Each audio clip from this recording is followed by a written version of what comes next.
You want to stock up your pantry, but you don't know where to start. I get it. I'm the same way. Peace, I'm the Modest Prepper, and let's get us started with 10 halal-friendly items to start. Now, I'm not a halal scholar, but here are some items that help me get started on our pantry. Now, I know we see the news and we say so many things is happening. I know there's inflation. I know there's stagflation. I know so many things are off the shelves, but it's so overwhelming. I don't even know how to get started. So I'm going to give us a couple of things that our family used to help us get started. So the first thing that we purchased, dry beans. Now, dry beans, they offer dense nutrition, and it has a combination of protein, fiber, minerals, and vitamins for energy. So it's good to stock up and it's good for survival. Now, navy beans are one of the best type of beans because if stored properly, it can last decades. And those very same navy beans, it has so many proteins, fibers, minerals, amino acids. It has what you need. So navy beans will definitely be a good item to start stocking up on. Now, the next thing to stock up on, rice. Rice itself is very filling. It's calorie dense. It's versatile. And of course, you can use it to make a lot of things. You can have fried rice. You can have curry rice, you can have ginger rice, you can have gravy and rice. You can get creative. Now, me personally, I can have gravy and rice every day of the week. I love it. But rice is something that you can purchase now and you can start stocking up on little by little. And just like the beans, the navy beans in particular, and the rice, is very low in cost. So you can start buying it little by little each week. You can buy maybe a pound or up to 5 pounds, and you can get it from a range of maybe $2 to maybe $5. It's really inexpensive as of right now, even though before 2020 beans and rice used to be probably $1 a bag. So that's something that we can definitely get. Now, number 3, pasta. Pasta is good to stock up on because it's also calorie dense and it has a long shelf life if stored properly. Pasta is something that you can prepare easily with water, and you can add whatever sauce you like. I mean, you can add tomato sauce, you can add cheese sauce, make it how you want to. If you want to just have butter noodles for some of those children who like it plain, or adults. Now, the pasta, you can store these in Mylar bags, and I'll get into the storage of these items in a later video. So pasta is good to have. I know we went into beans, but lentils. Lentils are also great to stock up on because they're inexpensive, and it's also packed with fiber, proteins, and minerals. They actually cook quicker than any other beans, so you don't have to soak it for a period of time. With beans, sometimes you have to soak it before you cook it, so it doesn't take longer. But lentils, they cook pretty fast. You can actually cook those in maybe about 20 minutes. And lentils, they can store for a long period of time as well. Now, halal canned tuna. Now, some people may say I'm not a fan of tuna. I don't eat tuna, and to each his own. Fish is generally a food that's considered halal because fish is permissible. So what I would say when checking and purchasing tuna, I would suggest checking the ingredients inside the can just to make sure certain flavors doesn't have a pork background, or make sure that it's done in a proper manner. It may be hard with tuna because there's so many variations of how things are canned, and at the end of the day, you can post anything or you can put anything on a can, but you really don't know for sure.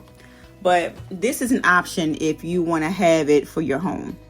If you say, hey, I don't eat it every day, but I want to be able to have something canned, like canned tuna that I can actually put away and kind of just go through it when I need to. That way, when times get short, then I have something available. Now, if you don't trust the canned tuna, you also have the option to can the food you would like as well. A lot of people are starting to can now. I'm not experienced in it, but I have done it. Canned tuna is some of those things you can actually learn how to do yourself. Number 6, oats. Oats are very filling, and it's great for children and adults to eat as well if you're trying to stretch food.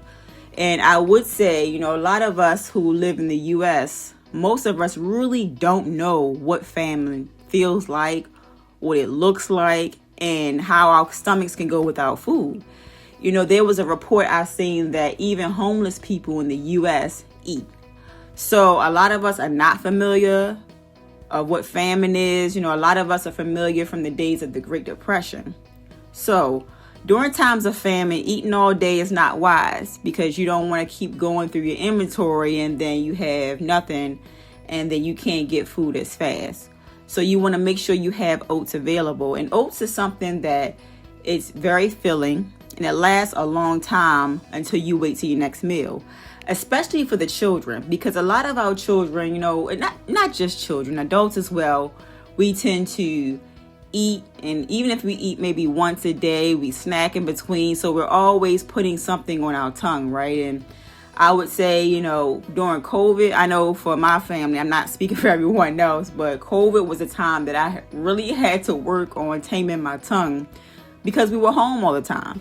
So oats is something that can last you a good while, can last your children a good while, in case you say, well, I'm only going to eat once in the morning and then I'm going to eat in the evening, to try to stretch the food if there is nothing like readily available to get to the store. Because as we know, or for you that don't know, the actual grocery stores, they only have 3 days of rotating food. So we don't want to take for granted that we can just always go to the store when we need to. Coffee. Now, I know in my house we love coffee, so I definitely love to stock that up. But get the brand that works for you. That K-Cup machine that a lot of us have, if the power goes out, we're not, may not be thinking about it, but the power goes out, you can't use your Keurig machine. And you want to make sure you have coffee filters to make coffee as well. If not, you can think about getting instant coffee. Now, I prefer fresh ground coffee myself. However, in times of a shortage, beggars can't be choosers. So, I would get what I can have for a long time. And that may be instant coffee, powdered sugar.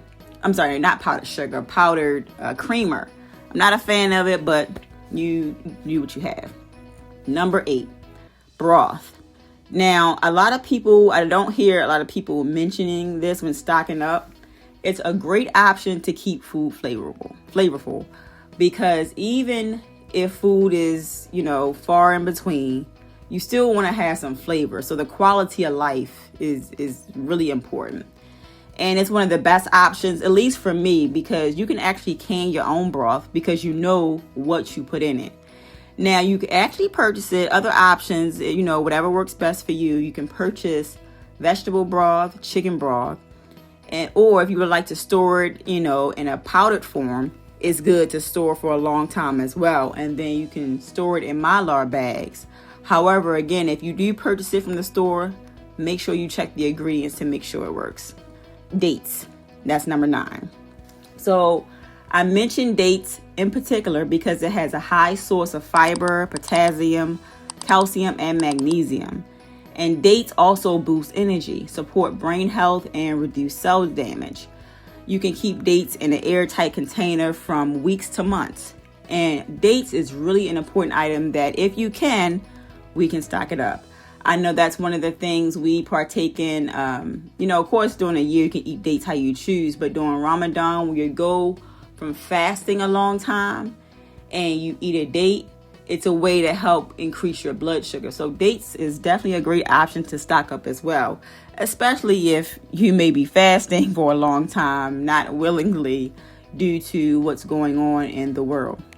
And last but not least, number 10, fruits and vegetables.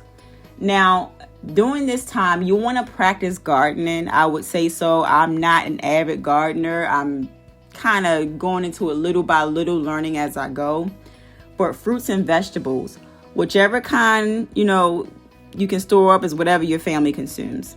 The best thing to do is can your own vegetables. Like I said, you know what's in it. And you can can your fruits, but you can also stock up on mixed fruits that's purchased from a trusted store.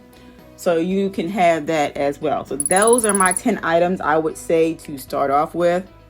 Now, this is a start to making your stock pantry a reflection of not only what your family eats, but it's a reflection of eating the best you can even when disaster strikes.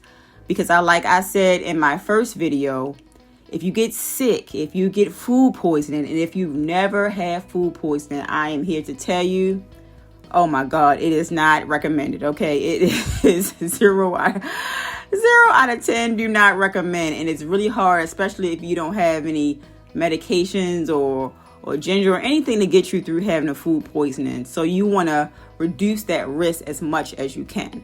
So until next time, be sure to like, subscribe, and share for more tips. And remember, this is the Modest Prepper reminding you to take care, stay grateful, and prep with intention.